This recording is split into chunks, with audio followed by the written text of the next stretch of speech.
Elden Ring is the first video game I've ever played. You may ask, why would you choose Elden Ring, one of the hardest games released this year, as your first game?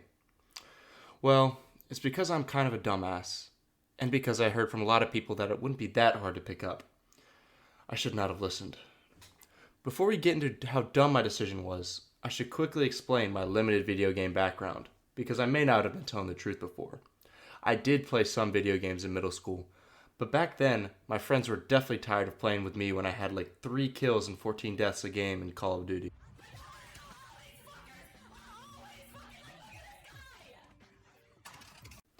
My favorite games were ones like Minecraft and GTA, What's up? Can a low come up in your crib? games that didn't take much skill to enjoy. And even these I stopped playing once I got to my try-hard high school, where they didn't give me any free time. I'm just picking up this game and video games in general now that I'm in college because it's a new fun thing to get into during my free time. And it gives me an excuse not to talk to all the girls lining up at my door. So, I guess instead of saying Elden Ring is my first video game, it's my first game in years and definitely the hardest I've ever tried. Hey, before we start, I'm here to let y'all know that if you're watching this video, you are definitely not subscribed because actually 0% of you guys are subscribed. And this is a brand new channel. So if you want to support small businesses like myself, please subscribe. Thanks. If you've never played Elden Ring before, you're basically just thrown into a giant expensive world without much guidance of where to go and what to look for. Before I even knew the controls, I was thrown against a boss and I got immediately shafted. But I guess you're supposed to die, because I was then taken to the tutorial. After figuring out the basics, the tutorial ends with you fighting a boss who's supposed to be easy, but I still managed to die like 15 times. This unfortunately was just a little taste for how my playthrough was going to go. After the epic fight, I was introduced to the giant world of Elden Ring, and I had no idea what to do. I walk up to the first NPC and get told that I have no bitches, making me log off immediately for 4 days, feeling decimated. Once my ego was built back a little bit, I quickly realized how hard this game was really going to be. I tried to fight the first enemy in this area, and same as before, I immediately got killed. I tried different strategies to beat the guy, and just like my dick, they didn't work. Then I find out you can just run past him and go on with the game. I keep making this mistake, thinking I'm supposed to beat every enemy I come across, but in the end, I just run past all the ones I couldn't kill, and finally, I got to the first real boss. And here is where the 6 stages of Elden Ring begin. These stages go pretty similar to the stages of grief, which are denial, anger, bargaining, depression, and acceptance. But instead of a linear progression, it's more of a cycle of pain. So, I think I can blame my struggles at the start of the game on my brother, who told me to just run past every enemy until I got to the first boss Margit. And he also said that I'd be able to beat him at my current level and ability. Oh my god, bro. Oh, hell no, man. What the fuck? But what he didn't understand is that at this point, I was like one of those babies thrown into a pool learning how to float, randomly twisting and turning, trying to just keep myself alive. But in my case, I was panic rolling, trying to dodge the enemy's attacks with little to no skill involved. I wasn't making much progress, maybe getting a few hits in before dying, but then I found a new trick.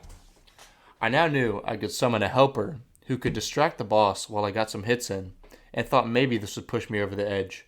So I kept fighting over and over, and finally saw a little bit of success.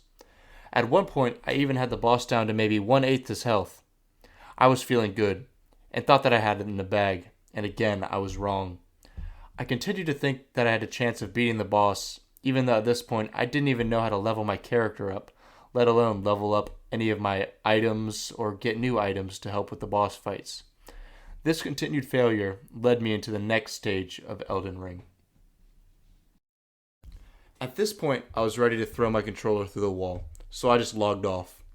The stage of anger during Elden Ring is a pretty obvious and self-explanatory one, because as you can tell, my Elden Ring experience often just ended in a rage quit.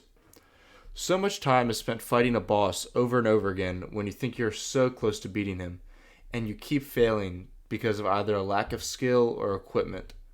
I find myself holding back screams, knowing that if I yelled at 1 a.m., I'd probably be kicked out of the house. I'm not sure if this constant struggle and anger was the goal of the game devs when making this game, but it sure seemed like it. I felt like as soon as I was skilled enough to get through an area and actually get to the boss, I'd just be humbled over and over again. The bargaining stage of Elden Ring is one where you're just stuck doing research on how to beat the bosses. I would get so annoyed and tired of losing that I'd end up watching videos on how to beat them the easy way. You watch people shredding health with OP magic spells while I'm over here stuck with a katana and constantly thinking if I should just switch it up and cheese it.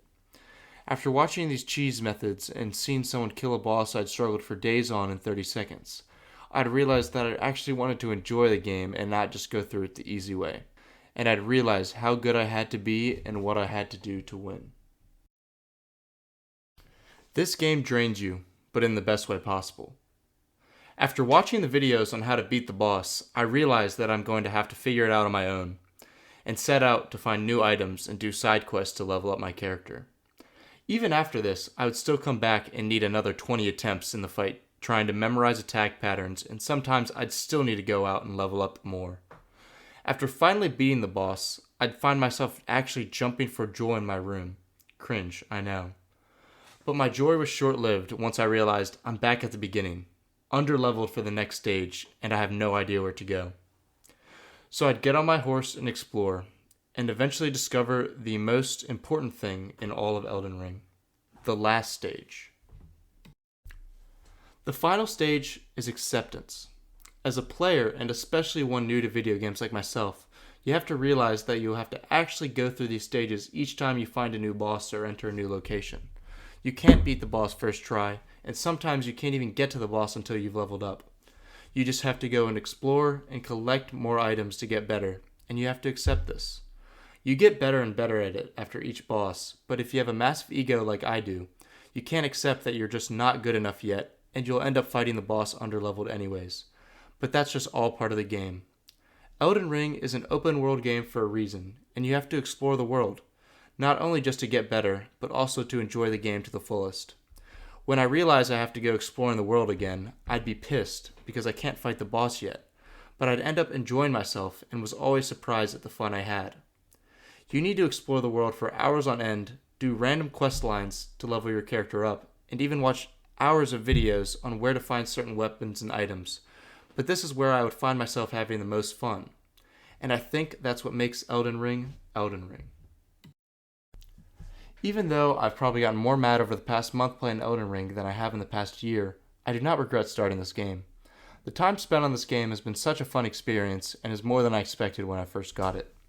It's taken me back to my middle school days, for even though I sucked at almost every game I played, I had a fun time. This time around, even though I'm not playing with friends, it has been a great time, and games like these are a new addition to my life that I definitely needed. And I'm so glad I was introduced to this in the world of gaming, and definitely do not plan to stop at Elden Ring. I still haven't even completed the game, but I can't wait to get back to playing it and going through the mix of emotions it causes you to have. I'm still not good enough at the game for my brother, who's already beaten it, to not cringe when he watches me play, so hopefully soon I can surprise him. Elden Ring is a world that I can explore for hours and still have not scratched the surface. This game has been such a more fulfilling experience than I could have ever expected, and that I've gotten from any other game before, and I can't wait for the journeys that have yet to come. If you've gotten this far in the video, thank you for watching, and I hope you enjoyed it. As I've said before, this is my first video, and if you have any tips on how to improve, please let me know down in the comments. I should be making more content soon, so hopefully I'll see y'all next time.